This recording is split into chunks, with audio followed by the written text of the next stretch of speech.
Welcome to the Suzanne Show with me, Suzanne Proxa, HR and business strategist, former featured Etsy seller, plant addict, concert lover, gardener, landscaper in training, and human straight up obsessed with helping others and cheering on women.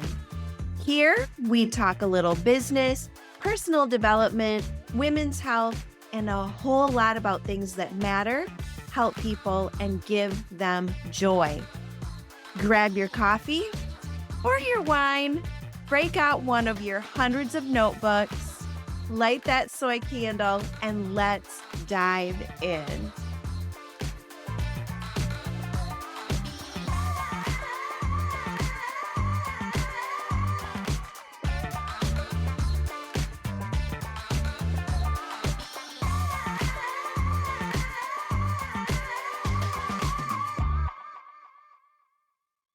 Welcome to another episode of the Suzanne Show, everybody, at the love of my life, of course.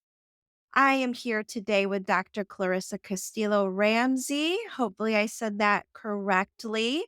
She is an abstract artist, leadership plus life coach, author, podcaster, and organizational psychologist with a passion for helping creatives start designing life on their terms. This is going to be a very awesome discussion, I think, very empowering for a lot of women out there. I cannot wait to get started. But first, I would love to have Dr. Clarissa talk a little bit about yourself and how you got here and your background and all of that wonderful stuff before I start asking you all the questions. Thank you so much, Suzanne, for having me here. And I will try and be brief because I have been on this planet for 50 years. And how did I get to where I am today? Well, there are two themes that have run throughout my life. And the first one is that I have always been a creative, I've always been an artist, but that really wasn't a career that my parents supported. And my parents came here from the Philippines, and I just knew what a sacrifice that was for them to leave their families and start a new adventure here. And so I always wanted to make them proud. But I remember as a young child, my mother asking me, "Oh, what do you want to be when you grow up?" And I said, "I want to be an artist." And she said, "Well, you'll be rich and famous after you pass away. So maybe you should pick something else." And so that kind of always stuck in the back of my mind. So with my creativity, that kind of ebbed and flowed throughout my life until more recently. The other through line in my life is that I loved helping people. I loved being that support to help people solve their problems. I didn't know how that would translate into work, but that was something that I had a natural talent for. I was able to encourage people, ask them questions to help them solve their problems. So that I knew about myself. But getting to where I am today, it just honestly took a series of pivots, trial and error, working some fun jobs, working some terrible jobs. And eventually, I did land my dream job, which was being an internal coach for a healthcare organization. And I really loved my last career, but I also knew that eventually I wanted to work for myself. And I think so many people, especially during the pandemic, they ask themselves, am I really doing what I want to be doing? And that is something that I also asked myself. So in 2021, I chose to finally leave my day job and embark on this up and down roller coaster creative entrepreneurial journey. My guests always do a way better job than I do on the intros. So thank you. Thank you. So my first question is an interesting one. There's quite the push for us to be able to just be ourselves right now and slow down and care for ourselves. Often easier said than done. I have to admit it's one of the things that I actually appreciate about COVID. I know that sounds crazy, but how do you think that the COVID era has impacted our viewpoint on this and on what's important? That is such a great question, Suzanne.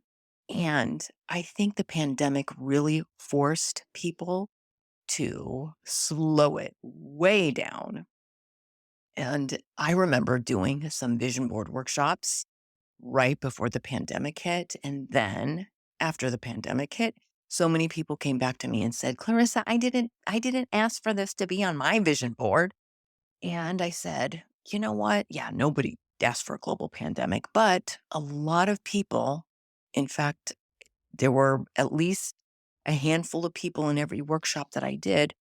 People said people put their family on their board. People put getting back to their creative passions. And I think the pandemic forced us to slow down, to reevaluate what's truly important to us. And we got to do that.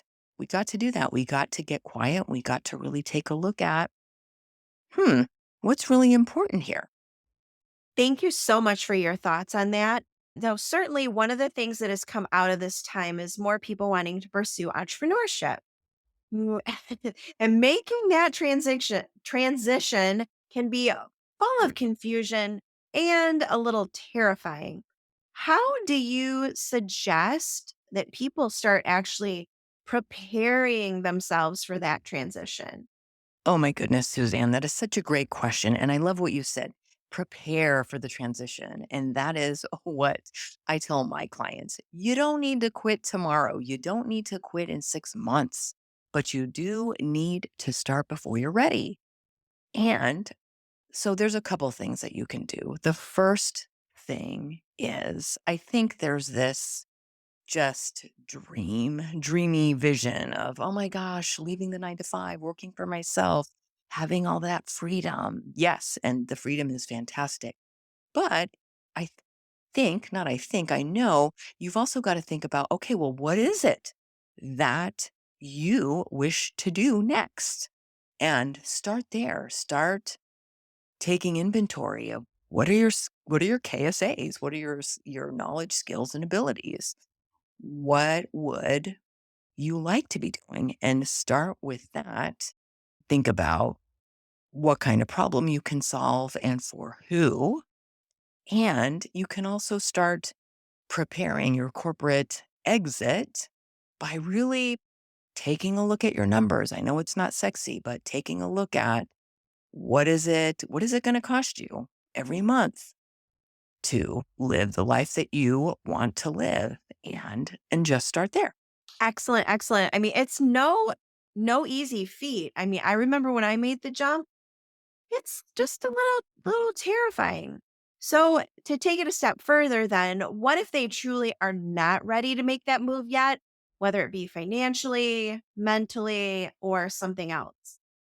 That is another great question. And like I said earlier, you don't need to quit tomorrow. You don't need to quit in 6 months. And I know so many people who started full time and they went to part time. So they sidestepped their way out. It wasn't like they were here today, gone tomorrow. You can talk to your boss. You know, it is hard to find good team members these days. People are just kind of burned out and tired. So I bet you if you had a conversation with your boss and gave them the heads up about what you want to do, they'll work with you.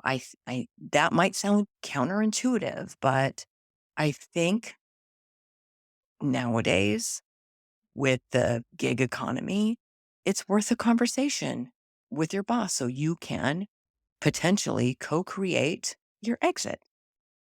Yeah, I absolutely think that that is a possibility for a lot of people.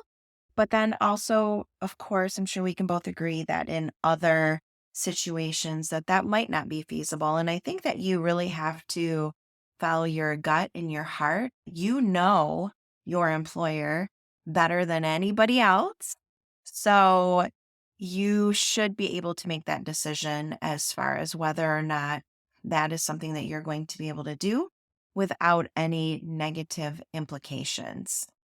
I know that you say you are a big cheerleader. I know I certainly am, especially for women and people who have traditionally been held back. If you had someone in front of you right now feeling as if they weren't enough or they couldn't possibly make a change in their lives, what would you tell them? Great. Another great question. I would say, you know what? You have already made it through some of your toughest days. And encourage I would encourage you to take a look back at all your success that you've already had. Let that be a reminder that you are capable of doing amazing things. Are you a mom? You gave birth to another human being. Did you learn how to tie your shoes? Did you learn how to read? Did you learn how to write? These are things that we cannot take for granted. And no win is too small or too big. And I like to tell my clients to keep a hype file, HYPE. And I think I first learned about this through Marie Forleo. And that's basically going through, whether it's a text, an email, a voicemail, just maybe you can keep a file of testimonials, a good employee review, a thank you from a coworker, a family member, or a friend, just to remind you that you are amazing. So that's what I would tell somebody. Go create that hype file. All right, so let's get to the reason why you're really here. Tell us about your painting your path framework and who that is intended to help. My painting your path framework is honestly anybody can use it. It's what I have used for myself to get what I want in life, to achieve my goals, achieve my dreams. But for the people that I work with, the people who are identify as creatives that are in the cubicle life that want to leave the cubicle life at some point, this framework is especially for them. So step one is to dream. I think as adults, we don't take time to really close our eyes, get quiet, and paint that picture of what we want life to be outside of the corporate space. What does that look like? What are you doing? Use all your senses. What do you see? What do you hear? What do you smell? What do you taste? What do you touch? Who's with you? So that is step one, is to just see it as already done. And then step two is to decide. Decide that your dream, that you're worth it, that this dream is worth pursuing. Then step three is to make a plan. And we don't need to see the whole staircase. We just need to see the next step. And how I help my clients with that is to first help them create that corporate exit plan. And again, it doesn't need to be something that happens tomorrow. It doesn't even need to be something that happens in 6 months or even a year. Some of my clients decided, okay, I'm going to give myself 2 years.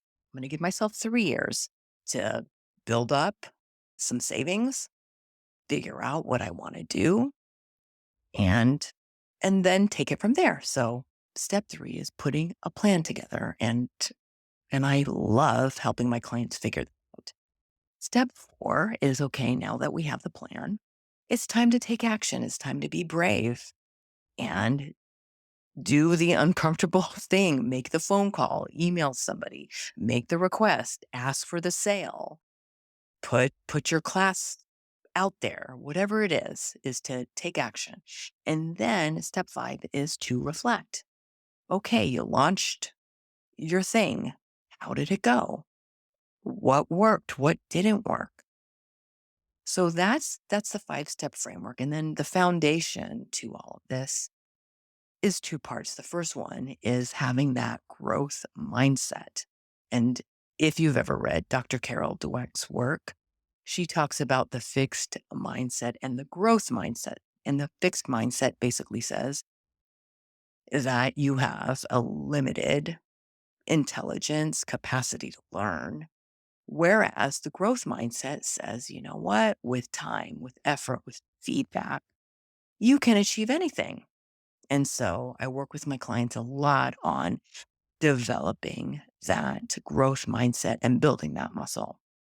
And then the second piece is self care, because the path to entrepreneurship is scary enough.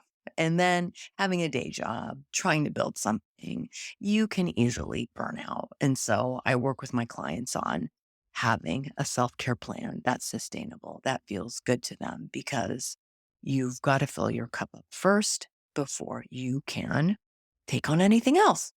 Wow. I mean, what a great thing to be able to go through that framework. So I'm sure there are people who are listening and they're hearing what you're saying and they're thinking that they absolutely could use some help and you are the one that can help them. How can they reach out to you? Do you have an offer or something that they can sign up for? Do they just reach out for coaching? Talk to us about how that works and where they can reach out. Thank you, Suzanne. I do have a Facebook community called Create Your Abundant Life. People can connect with me there. They can check out the group, and I do events throughout the year, and I do interviews with people who help creative aspiring entrepreneurs as well. And I do offer one on one coaching, group coaching, so people can connect with me that way. I also have a podcast, Painting Your Path. So if people want to learn more about me, they can also check out the podcast. Okay, it is time for takeaways.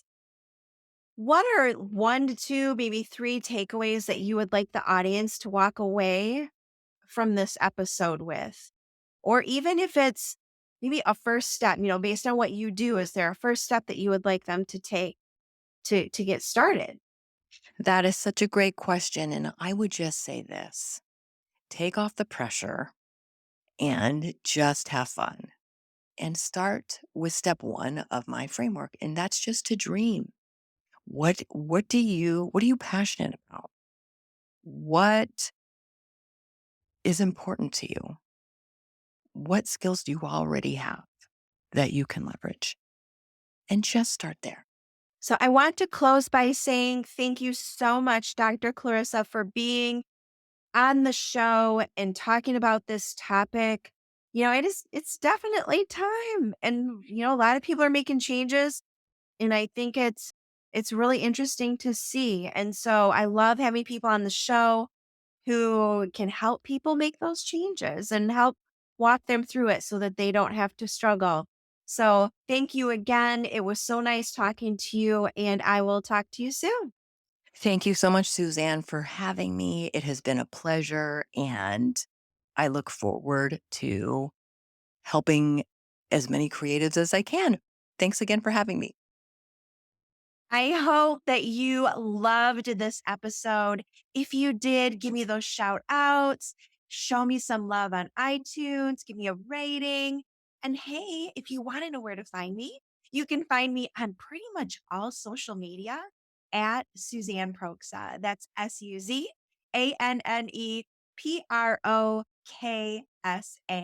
And you can also head over to my website, SuzanneProksa.com. Until then, I'll see you next episode and hear party music for you.